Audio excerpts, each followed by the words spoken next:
bakkaa fi lafarratti isiniif haa baay'atu. Anis obboleettiin keessan bakkaa fi lafarratti waaqayyo galannaa ga'u nagaa fayyaa fuuti. Ani taa viidiyoo samoona hinaan hojjettu argee tanan kara mana ishee dhufuu danda'ee jira. Innis maali?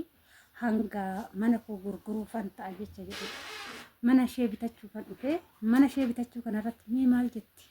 Miira maaltu itti dhaga'ama shumaa wajjin gaafannaa. Asumarraan illee meeqa adeemee mana keessa nagaa gaafadhaa.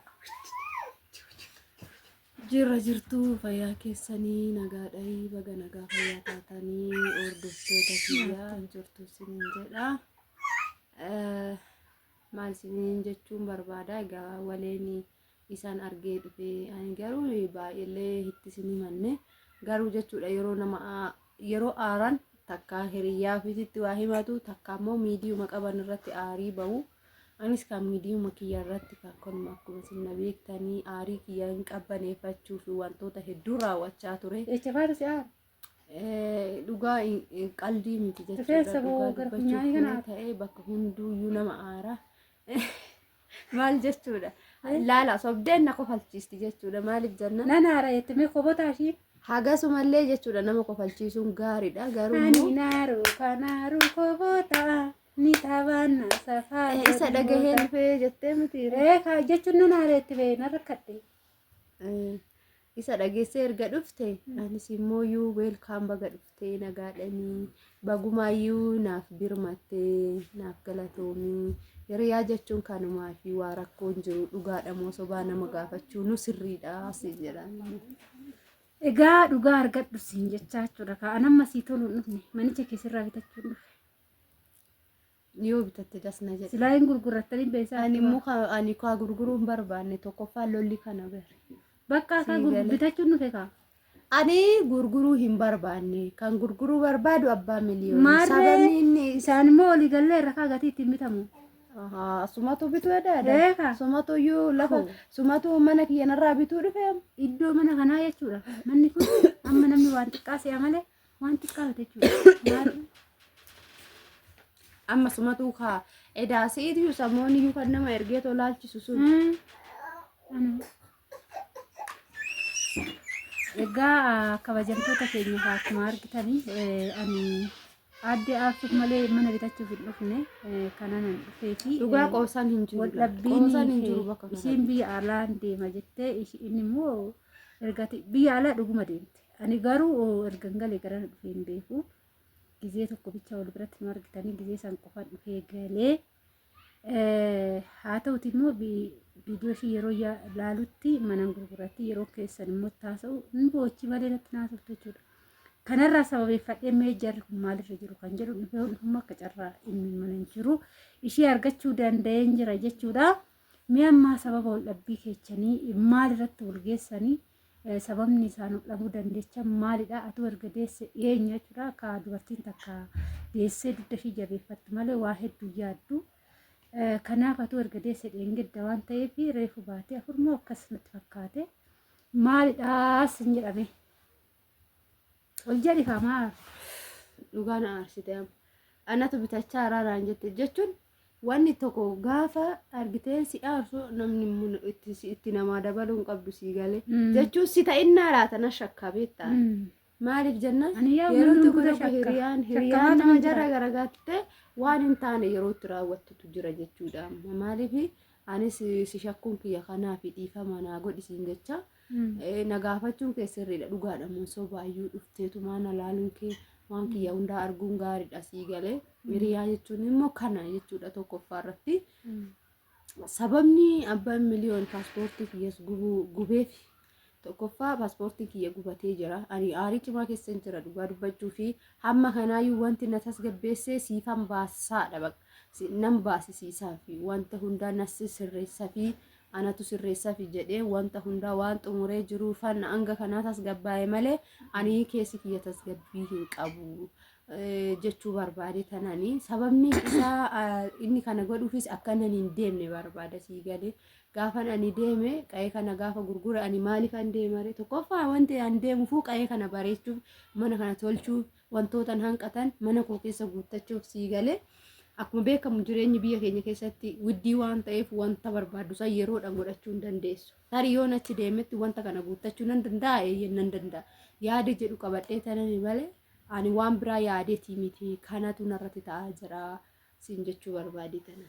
Amma dhaggeeffadhu tokkoffaa irratti amma kanatti sanuu yoo haasoftu misuuta naasoftu wanti olirra naxxa qabdee akka kunoo wanni olirra akka nama xaawulaa daraddaruuti. Amma kana akka addaan baafachuu kana na rakkisa haa ta'uti garuu annaa qabatame qabadheera.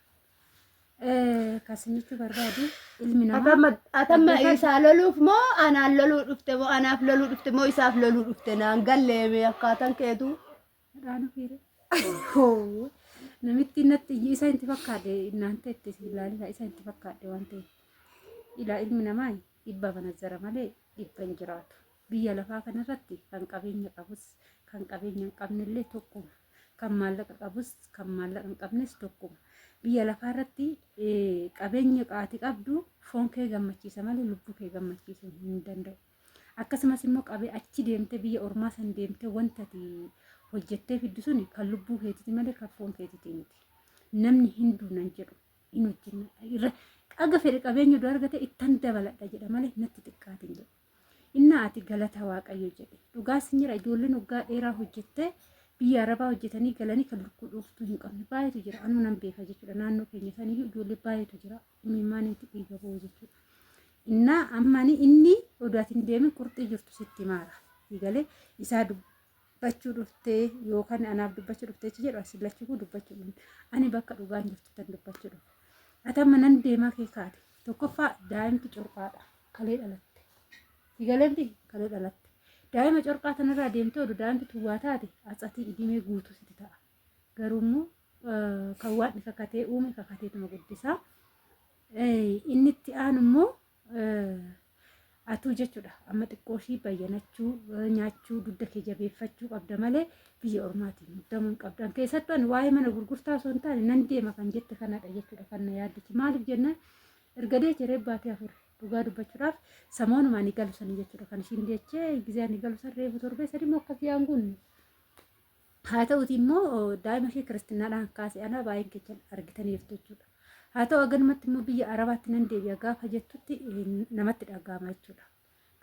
Odoo oggaallee guuttee erga deessee deemtellee haa ta'uudha. Inni itti aanu immoo jechuudha ati qabeenya dursan kenni fayyaa keetti dursa kenni ni waaqa kee galateeffadhu. Si galemti amma yeroo amma haalli biyya ormaatti jirtu baay'ee yaaddisa.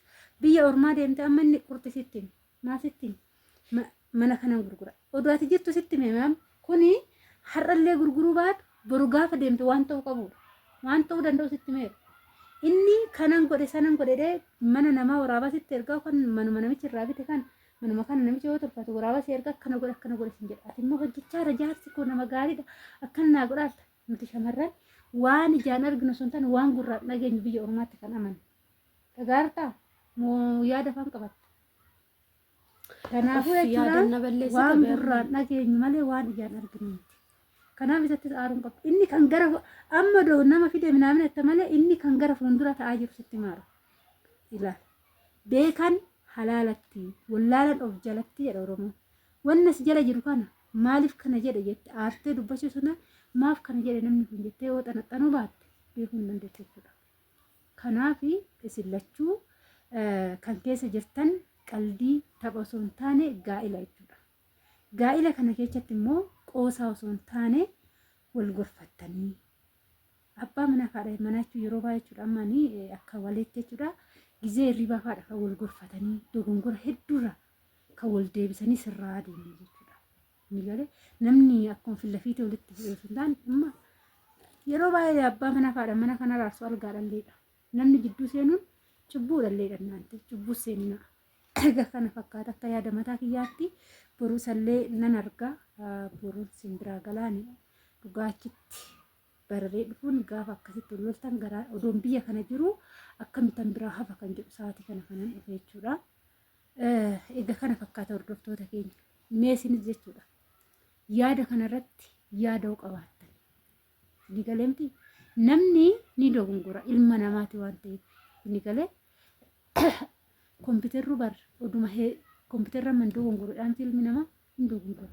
innis nama waan ta'eef dogongora bakka itti mikaa waan gara gaafa ishiin deemte wanta har'a dubbate kan inni raawwata odoo beektu deemuu qabdi sijjammar immoo eenyudhaa ijoolleen ammaan booda jechuudha dhugaa yookaan inni hojjetee si haa jiraachisu dhugaa si tamasgeen yaa waaqayyo erga wanna qac gootee bultarka qabaatte qabeenyi dabalataan baay'een barbaachisu an akka kiyyaatitti kunam shamara biyya arabaati galtee biyya arabaatti tan deebi'a jettu tana naaf illee infamu jechuudha bakka nan hojjedhama ofitti amantummaadhaan galee ofitti amantummaadhaan hojjedha malee biyya ormaa nan deebi'a jedhee sammuu kiyya keessatti zoorsisuu hin barbaadu akkas ta'uu qabdaatis sigalee egaa kana fakkaata hordoftoota keenya yaada dabalataa qabaateettimi immoo boroonni dhufee isa wajjinis waa baay'ee dubbanna jechuudha.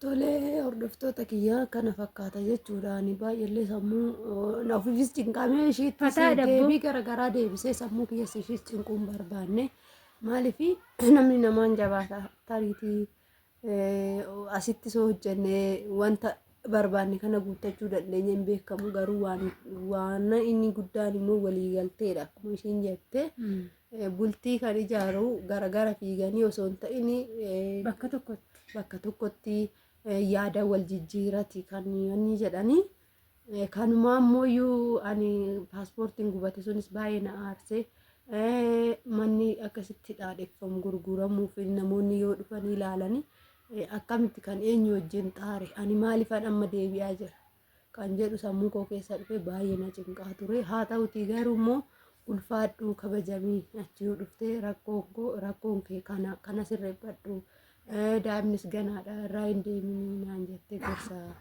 naaf laatteef galatoomiin jedhaan dhugaa dubbachuu fi namoonni baay'een osoo nama hin beekinis osoo nama beekaniis kan komantiidhanis nama arrabsan hedduu jira jechuudha garuu isaan keessaa adda taatee dhuftee nagaafachuu ishiitti wanti kun dhugaa ta'uu baruu ishiitti baay'een gammadee jechuudha maaliif gaafa namaa hubatan ka garaallee wal nyaatu waan ta'eef gaafa halaalaa walirraa ta'an immoo soba namatti fakkaachuu danda'a. Galatoomii ulfaadhu galatarraa fi sinin jenna kaa shamarri baay'een jechuudha biyya arabaati galtanii arabatti deebi'uu osoo hin taane asitti kutannoodhaan hojjechuu yaade atis immoo ofii keetiif nyaadhu re'ee kana dhaleerii nyaadhu ofii keetiif maal si caala furdoo miti hinoo ani yooma furdoo rafiin jedhe akka naqallabuu naqallabuu qaba na furdadha kunoo nyaannan biyyatti galee nuti nyaannaan dhufe. Egaa turtii gaarii isiniif haa ta'u isinis yaada dabalataa barreessaa isiniin jenna amma yoo waan jedhe immoo wajjinis argamuu dandeenya.